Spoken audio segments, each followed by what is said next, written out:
Hi everybody. Just want to share a small video. I've done this video in detail, almost a 1 hour video on my YouTube channel. However, the religious people are not able to understand because you see their IQ level is very very low. So I want to make a short video so that at least they watch the short video and understand it.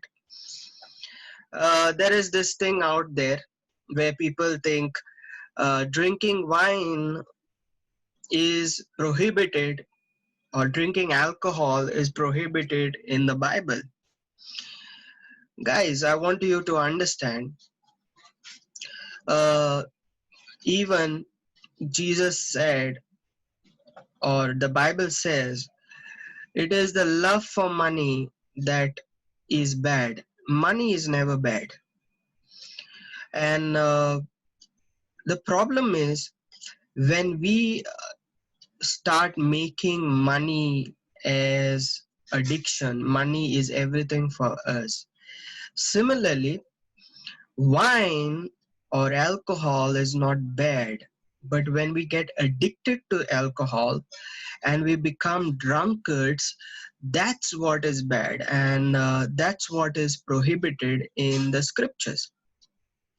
So if you see, there is no place in the Bible where uh, drinking alcohol is prohibited, but getting drunk is what is prohibited in the Bible. Jesus himself turned the water into wine. Please try to understand it. Uh, and during the Passover, they were having wine which contained alcohol, and this so-called as religious uh, pseudo Christians, leaders, psychos do not understand and read the Bible with proper context and proper knowledge. Now, uh, if you understand, the only way we can uh, preserve uh, grape juice, because these people say that's what Jesus converted was not wine, it was grape juice. That what Jesus was drinking, or the disciples which were drinking during the Passover, during the communion service, was not wine but grape juice. Now let me tell you, if you were 2000 years ago, uh, the only way you could preserve grape juice was to ferment it. To ferment it. Now you can preserve grape juice by putting it in the refrigerator or put some chemical preservatives. But 2000 years ago, that was not possible. And the only way was to ferment it and turn the grape juice into wine. Uh, why I'm saying this is because if you know the proper historical context, when the Passover was happening, that time, that season was not a grapes producing season. Yeah. So the only way they could have the grape juice was to ferment it. And you remember, you should know, if you're educated enough, that when you ferment any juice, it turns into alcohol and it turns into wine. And so they would prepare that wine, and then they would go ahead and drink it. And you see many a times Jesus himself making reference to wine. He says you can't put old uh, wine into new wine skin. He's not talking about grape juice there. He's talking about wine which contained um, alcohol content. There are many times, me personally, I uh, I don't drink much. It's just like once or twice a year that I will drink. Honestly, I don't know what it means to get drunk, because I've never got drunk in my life. So whenever I drink a little bit of probably beer or something like that, or wine. And there was this instance where I had this one or two sip of beer, put it on my Facebook, and this crazy religious guys got all mad because they thought I'm promoting, they thought I'm a drunkard. Anyways, uh, because just I drank beer, but they fail to understand uh, beer has less content of alcohol than wine. I'll just show you on Google itself. Let me share the screen with you. Look at this. Look at wine. How much alcohol is in wine, and beer. Look at this. On average, for beer is just 4.5%, and for wine it is just 11 point. Let me increase and enlarge this for you. Look at this. Beer has only 4.5% alcohol, and wine has around 11.6% alcohol. So if someone drinks beer, what is your problem? I'm talking to those religious folks, those pseudo Christians who has nothing to do but condemn someone.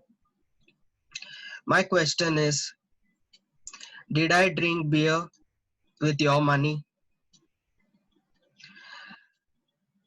Did I drink beer from your father's money? Did I get drunk and abused you? I'm much better than you guys, because at least I drink a little bit of beer. I don't get drunk. But you, without beers, without wine, you get drunk and start abusing people on Facebook and social media with your religious spirit. So this is the point that I'm making to everybody. Drinking wine, drinking beer, drinking any alcoholic drink is not a sin. It is not going to take you to hell. Jesus himself turned the water into wine. But getting drunk is a problem. So again, I'm making it very clear. God doesn't promote getting drunk. God is not against wine or beer or any alcoholic drinks, but he doesn't promote getting drunk. So what is the final conclusions I want to make? You see, you can drink a bottle of Coke. It's not bad. But that same Coke becomes your addiction, and you drink that Coke or Coca-Cola or Pepsi, and you drink it whole day and every day. You got addicted to it. It is harmful. It is more worse than drinking a glass of beer or wine in a month. So what is the whole conclusion that I want to speak about is, God is calling us to be mature sons of God. God is not just calling us to be sons of God. He's calling us to be mature sons of God. That means when we eat something, when we drink something, not just alcohol, but anything in our life, when we do something, anything in our life, we need to be doing it with maturity. And what is prohibited in the Bible is when we start doing things, drinking, eating, without taking responsibility as a matured sons. That is where the problem lies. So be matured, be responsible when you do this, when you drink, when you even eat. I'm not saying junk food is bad, I'm saying once in a while to enjoy your food is good, but even junk food, if you're addicted to it, then it becomes bad. So be matured in your eating, be matured in drinking, be matured sons of God, and enjoy life. That's the point that I'm making. So God bless you. I hope to get more detailed teaching on this, whether Christians can drink wine or alcohol. I will put up my YouTube link in the description. Check out a 1 hour teaching on this, explaining clearly biblically whether it is prohibited or not prohibited. God bless you. See you soon.